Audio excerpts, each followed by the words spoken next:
What's your self-talk like? How do you talk to yourself? Do you talk to yourself harshly? Are you a harsh judgment of yourself? Do you, when you start to fail and when you start to do things not as well as you would like to do them, do you start to become harsh on yourself?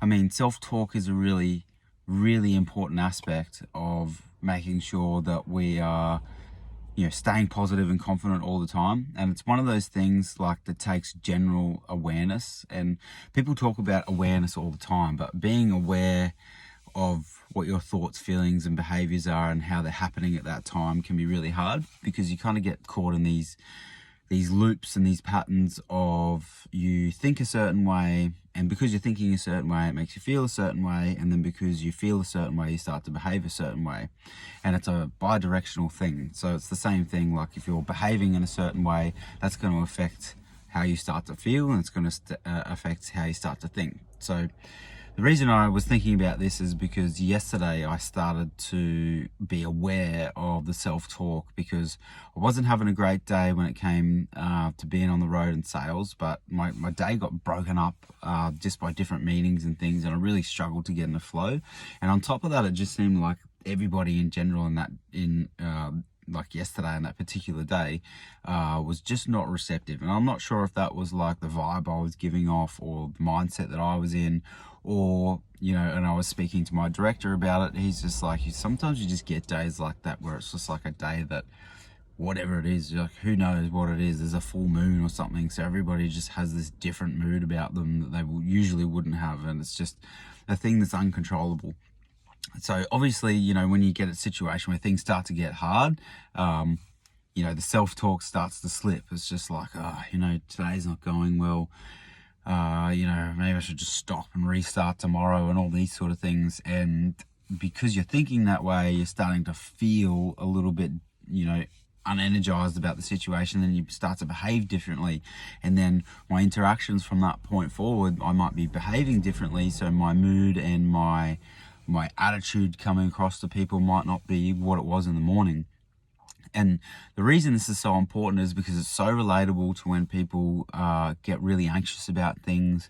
It's so relatable to your self-confidence in general.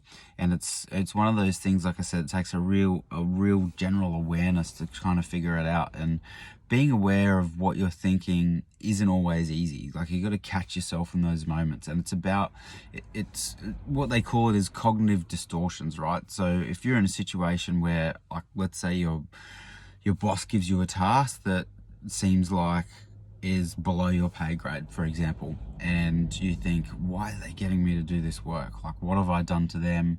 Am I not performing well? Are they going to fire me? Are they going to demote me? Why are they giving me this task that is a crappy thing to do, and why didn't they just give it to the intern, or whatever it is? Like, it can be relatable to things at home, like your partner comes home and says something to you that might be a little bit off kilter, and then you start to run these thoughts and feelings run through your head, and you start to behave differently. Whereas catching that sort of cognitive distortion, and the reason it's called distortions, obviously it's not correct, it's not an accurate thought. So you really got to evaluate the accuracy of these things in the moment. For example, like, your boss might be giving you that task because you're the only one he knows that can complete it in the right period. He or she knows that you can complete it in the right amount of time. You're going to get it done right. You're going to get it done efficiently, and they can trust you to do it. But our minds, because of the way that we're brought up, sometimes is because we just go to the prior thought of, oh, what's going on here? Like, this is a negative thing. You start to go down that negative path. Like, some people do, some people don't. And I've been thinking about this a lot this week because of parenting, right? And I'm not, like, this is a disclaimer, I'm not going to sit here and begin to talk about me being an expert in parenting, because I'm absolutely not. But one thing I am conscious of is the effect that I'm having on Teddy, and what I do and say around him, and the things I do and say to him. And it's simple things, like, for example, Teddy could be walking along a rock wall by the water, and I will be like, don't do that, be careful. And that's a perfectly normal parent reaction to have. But if you evaluated the accuracy of the situation, The wall's only 2 foot high, the sand on the other side, and if he jumps and falls down there, he's probably not going to hurt himself. And if he does, guess what? He's going to learn a lesson. And I relate that sort of back to maybe my experience as a child, you know, and it's just parents being parents. The way that we grow up and our brains develop, there's always a sense of protection. Like our brains are there to protect us.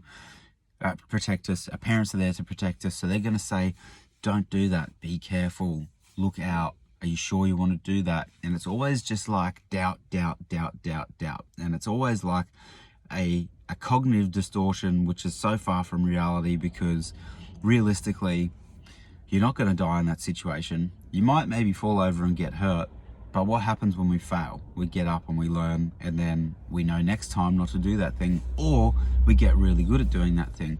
So being able to do those things and takes risks makes us more risk adverse in life. And the more risk adverse we are in life, the quicker we fail, the quicker we learn, the quicker our brains develop, and the quicker we become confident in ourselves. So when we're talking to our children, it's a case of, do I really need to tell them to be careful here? Do I really need to stop them from doing that risky thing? Am I having an effect on them that maybe later in life is going to stop them from being risk averse?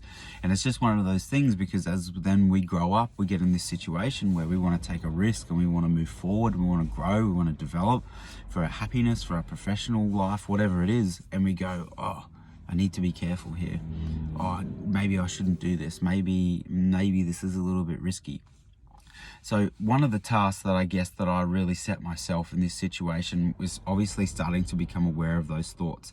And this is why I always talk about being curious about things. I started to become curious, like, you know, was it the way I was brought up? Was it the way that my mum and dad talked to me? Yes, 100% that is an aspect of it. But is it their fault? No, because as parents, there's none of us that can say we know what the fuck we're doing, because that's the thing I figured out when I became a parent. I cannot blame my parents for anything, because when I became a parent and I started to pull out these habits that maybe my parents had passed on to me, and it's purely just like a protection mechanism, you're wanting the best for your child, I'm like, there's things that are just automatically happening to protect them as a parent. And there's things that you say and do that you might not be so like aware and cognizant of. And it's like, oh, I really have to sit back and sort of evaluate what I'm doing and what I'm saying. And that's when I figured out, man, my parents really had no idea what they were doing. They did their best, just as I'm doing their best, just as you're doing your best, just as everybody's doing their best. And it's just all about doing the best thing you can, what you think, to keep your child safe. But one of the things that Courtney and I really like to think about is, aside from keeping him safe, how much are we letting him grow and prosper as a person and take risks, so that when he grows and develops, when he's older, he's able to take risks and he's really successful in what he does. And we're really sort of cognizant of that all the time. But like I said, the task that I sort of set myself a long time ago, when I started to realize and started to work on these things, like my thoughts, feelings, and behaviors, and how they affected me and how they affected my day. Like, you can go from a good day to a bad day like that. And it purely can start with a thought, or it can purely start with a behavior that you get feedback on, that then makes you feel a certain way, that makes you start to think a certain way. And there's just a spiral that can go down or it can go up. So you can flip it back either direction you want. Just like a behavior. If you want to change a behavior, for example, instead of thinking, oh, I don't really want to get up and go to the gym, and then you feel bad because you didn't go to the gym, and then you start to behave differently and eat shit food because you didn't go to the gym and you're not exercising anyway. Instead, if you got up in the morning and put your shoes on straight away and changed that behavior, went for a walk around the block, you'd feel better for what you did and the decisions you make, and the rest of the day your thoughts would be so much smoother and more positive. So what I did was literally a process of creating more accurate thoughts, sort of in that cognitive distortions, and putting in like positive cognitions instead of negative cognitions. So like using yesterday, for example, man, it's really hard today, everybody's in a really bad mood, like maybe I should just give up and try yesterday. And then I replaced that with like a positive cognition, saying, no, like, you've been out on the road for 3-4 days, you have 3-4 sales, like, it's not really that hard. It's just a process of learning, like everything else you've done in life. And just remember, if we keep on trucking, we keep that momentum, in 30 days we can have 30 sales, and I'll pass all my KPIs, and then we'll be moving on to the next phase of this project that I'm doing.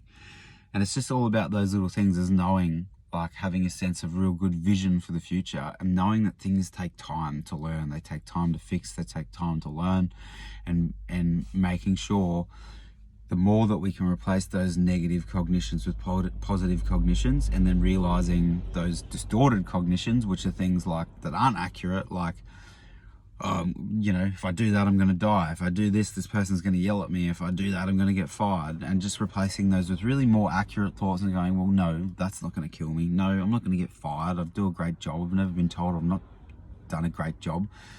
There's all these things that you can replace them with. So making sure you're flipping those from negative to positive cognitions. And it's all about body language as well, like trying to smile more, like I should be doing in my videos, trying to smile more and leaving you with a positive message for the day, and have a happy hump day wherever you are, because it's hump day where I am.